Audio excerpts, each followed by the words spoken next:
भगवान बुद्ध कहते हैं कि आपके विचारों के अनुसार ही आपका जीवन बनता है।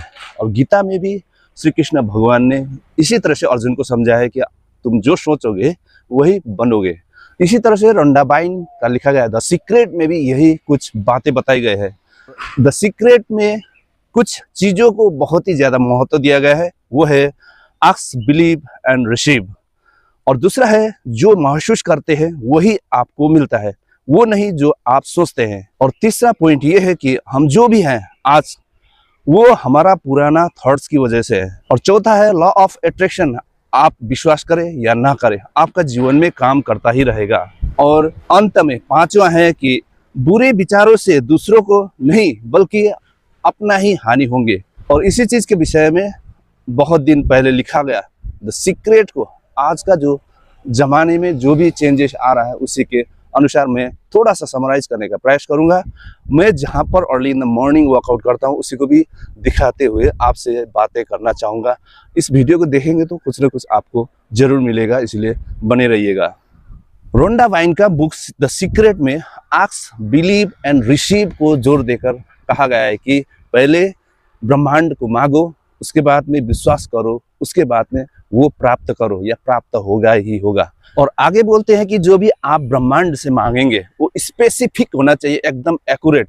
जो आप चाहते हैं उसको ही मांगना चाहिए और एकदम उसके लिए स्पेसिफिक टाइम शेड्यूल करना चाहिए, स्पेसिफिक टाइम तक होना चाहिए बोल के ब्रह्मांड को मैसेज भेजना होगा। उसके लिए आपको एक विजन बोर्ड भी बनाना होगा। विजन बोर्ड के बारे में बाद में बात करूंगा, लेकिन इसमें सबसे ज्यादा ध्यान दिया है कि आपको पॉजिटिव होकर उस चीज को मांगना होगा ब्रह्मांड से। और उसमें थोड़ा सा भी आपका अंदर नेगेटिविटी आ गया तो वो कभी भी ब्रह्मांड आपको नहीं देंगे। हम सबको पता है कि हमें भी पॉजिटिवली रहना चाहिए, पॉजिटिव माइंड से हमको सोचना चाहिए और नेगेटिव माइंड नहीं रखना चाहिए। लेकिन कबीरा बोलते हैं कि जल से पतला कौन है, कौन भूमि से भारी, कौन अगन से तेज है, कौन काजल से कारी। ये प्रश्न भीष्म पितामह द्वारा श्री कृष्ण भगवान को पूछा गया है। और श्री कृष्ण भगवान बोलते हैं कि जल से पतला ज्ञान है और पाप भूमि से भारी, क्रोध अगन से तेज है और कलंक काजल से काली। तो इससे ये हम समझ सकते हैं कि जो भी नेगेटिव चीजें हैं, नेगेटिव चीज जो बुरा चीज है वो भारी होता है, चाहे क्रोध हो या कलंक हो, चाहे पाप हो, ये भूमि से भारी होता है। इसलिए नेगेटिविटी हमारा अंदर ज्यादा आता है और पॉजिटिविटी को ढक देता है। हम दिन में कितना ही कोशिश करने पर भी इन्वायरमेंट में ऐसे चीज दिखाई देता है, या मोबाइल में हो या कहीं भी हो, सोशल मीडिया में हो, नेगेटिव चीजें ही ज्यादा हमारे सामने आता है, जिसके कारण हम पॉजिटिवली नहीं रह पाते हैं। हमको गुस्सा आता है, हम एक चीज को एक ध्यान लगा के सोच नहीं पाते हैं, जिसके कारण वो जो हम सोचते हैं उस चीज को नहीं अचीव कर पाते हैं। और दूसरा नंबर है जो महसूस करते हैं वही मिलता है, वो नहीं जो सोचते हैं।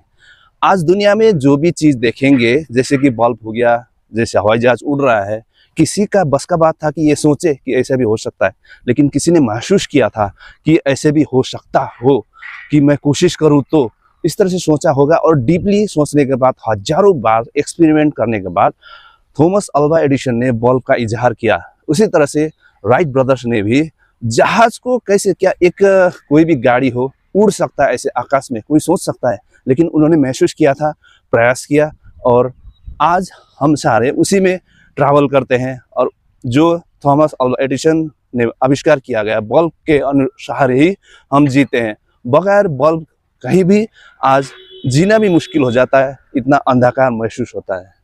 राइटर रोंडाबाइन सीक्रेट में लिखती हैं कि आप जो भी ब्रह्मांड से मांगेंगे वो आपको जरूर मिलेगा, लेकिन उसके लिए समय लग सकता है, उसके लिए धैर्य धारण करना होगा, आपके पास पेशेंट होना होगा। आज दुनिया में जो भी सक्सेसफुल इंसान है उन्होंने इस चीज को, जो द सीक्रेट में जो भी लॉ लिखा है उसको पक्का यूटिलाइज किया है।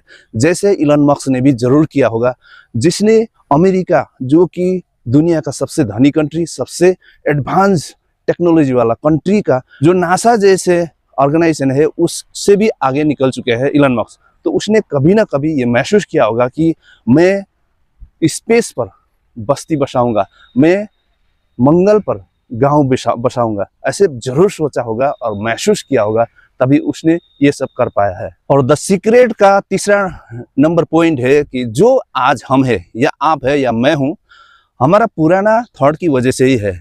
इसके लिए मैं कुछ एग्जाम्पल देना चाहूँ कि खुद ही मैं आज फोर्स में हूँ, कभी न कभी मैंने महसूस किया होगा, सोचा होगा कि मैं फोर्स में जाऊंगा। और कई सारे सक्सेसफुल यूट्यूबर जैसे यूट्यूब का बादशाह मिस्टर बीस्ट, उन्होंने भी कभी न कभी सोचा होगा कि मैं दुनिया भर में सबसे नंबर 1 यूट्यूबर बनूंगा, और आज 1 नंबर यूट्यूबर है।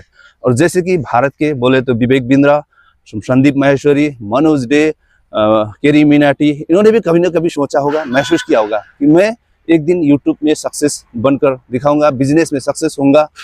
तभी आज वो लोग सक्सेसफुल है आपके सामने, आप उनका वीडियो देख देख के सीख रहे होंगे।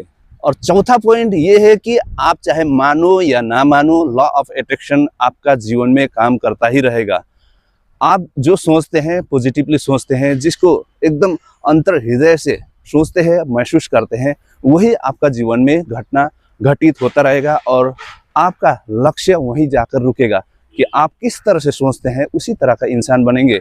अच्छा सोचेंगे, मैं कुछ करूँगा, सक्सेस बनूंगा करके सोचेंगे, महसूस करेंगे, उसके ऊपर काम करेंगे।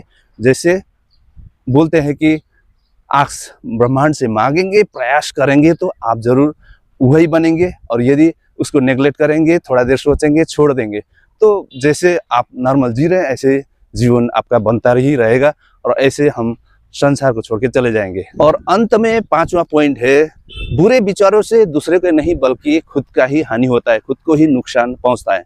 ये लॉ ऑफ अट्रैक्शन का नियम है। आपके अंदर जैसे ही बुरे विचार आता है, वो आपके मन के थ्रू, माइंड के थ्रू ब्रह्मांड में चला जाता है।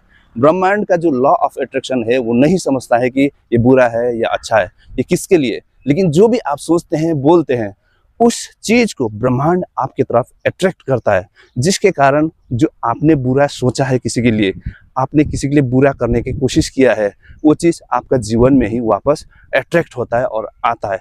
और हर बार जो भी बुरा सोचते हैं उसके जीवन में कभी भी सुख शांति नहीं होता है, उसका जीवन में हरदम कुछ ना कुछ समस्या आते रहते हैं।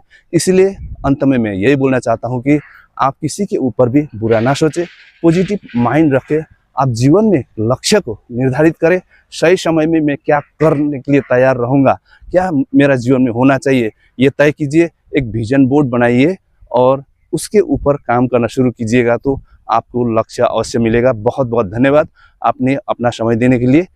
अच्छा लगा तो इस वीडियो को लाइक करके अपना प्रतिक्रिया जरूर छोड़ दीजिएगा। यदि आप मेरा यूट्यूब चैनल में देख रहे हैं तो यूट्यूब चैनल को सब्सक्राइब करके बेल आइकन भी ऑल में हिट कर दीजिएगा।